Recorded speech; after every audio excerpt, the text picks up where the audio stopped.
Hey guys, welcome back to Waters Family Homestead. Well, as you saw in prior video, I said I was going to Lowe's to buy materials, and I went early this morning because I had to go check on a refrigeration call I did yesterday afternoon, make sure it was running right. Thank goodness everything was perfect, so I just left there and went to Lowe's. I got to Lowe's probably 8:30, but I was at the call a little before 8. So anyway, I came back and I bought quite a bit more lumber. As y'all can tell, it stacked up. I had 4 2x6 by 16. I bought 3 more, and then I bought 7 2x4s by 16. So I used 2.5 almost for this brace here and the diagonal supports, and I built the frame first. So that's on the seam of the metal, and I put 8 screws screwing it to that ledger board, and of course 2 on each end of the support, and so on and so on. So it's plenty strong. I can hang off of it with no problem. And I got up there and got my metal screws for the roof with the rubber seals on them and finished screwing that metal down. So now the storm can come, because the storm's supposed to hit here in a couple hours. And the storm can come on and I ain't got to worry about the metal flying off the building, because I've got it screwed down enough it's not going to move. I will need to get up there and do more screws, but it ain't got to have them. That's just what I want. So, and I'll have to buy another pack. I'm almost used that whole little box that I bought. Those things ain't cheap, like 30 bucks for a little box. But either way, spent a couple $100 this morning. Bought enough lumber to go ahead and get this grill shelter done. As you can see, it's supported. I mean, you could hang a deer off that thing and hold it. So anywho, the next step would be to use more of those 2x4s I bought and build the frame from post to post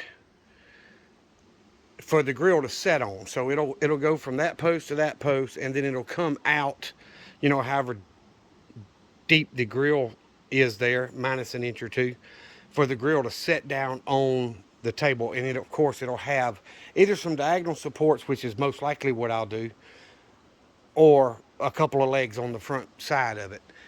That way I've got plenty of support to hold the grill and get it set up and all that good stuff. So I am still working on projects, guys.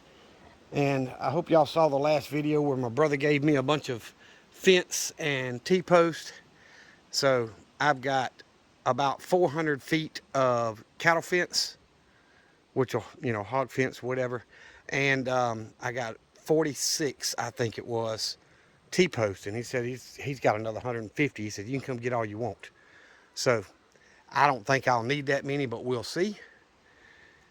That project wasn't on the plans for today, and there's no way I'm gonna do that in one day. Not running that much fence and stretching it and driving the T-post and all that. Plus I forgot to borrow a T-post driver from him.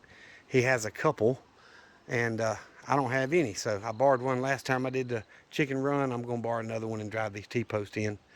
But also I'm still waiting on the wood post for the gates and the corner supports for the gonna be new chicken run. But at the same time, I looked while I was at Lowe's, they did not have the gate hinges that I need for that cattle style gate. So I'm gonna have to go to Tractor Supply and get it. That's where he says he buys them. So probably later in the week or next weekend something, I'm more than likely going to go ahead and get those hinges and get that gate put up. And I'm thinking, instead of putting it here where I was planning on putting the wood post and putting it to that post, I'm thinking of putting it from that post to the chicken pen, and that way I can run it at an angle out here and not have to have that other gate up here. That way it gives me plenty of room to get the tractor and the backhoe and stuff out from under the what I call a pole barn or lean-to.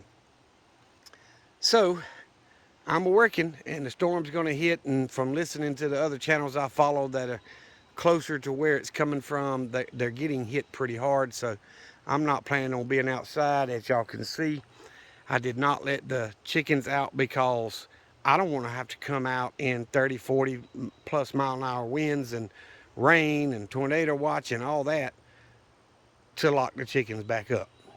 So I'm just going to leave them in their pen. It's fine. It'll help them get more used to where they are anyway. And it's supposed to pretty much be pretty after the storm goes through. So if I can, I'll get out here later today and do more. But anyway, I wanted to do a quick video and show y'all I've got it done. And like I say, I can literally hang my 190-pound self off the end of the trusses for the overhang, and it doesn't budge. So it's pretty solid. I'll take that any day of the week. And I know my support board, since my legs were further apart, I had to put a board across to support the diagonal. And that's tall enough for me to walk under without ducking my head. It's about 3 inches, 4 inches taller than me. But if anybody's 6 foot or taller, they might not want to walk under it. But once the grill frame's done and all, you won't be able to walk through there anyhow. So that won't be a hazard to somebody's noggin. But anyway, guys, I'm gonna get off here. I appreciate y'all watching the video, supporting the channel. It means so very much. Please hit that thumbs up. That and subscribing, I mean, they are by far the best way to support any YouTube channel, including mine. So I do appreciate it if y'all hit the thumbs up and subscribe if you're not subscribed. Follow us on Rumble if you're on Rumble. It's just another free video platform. Thank y'all very much. Remember what I always tell you. Jesus loves you, and so do I. Y'all be safe and be prepared.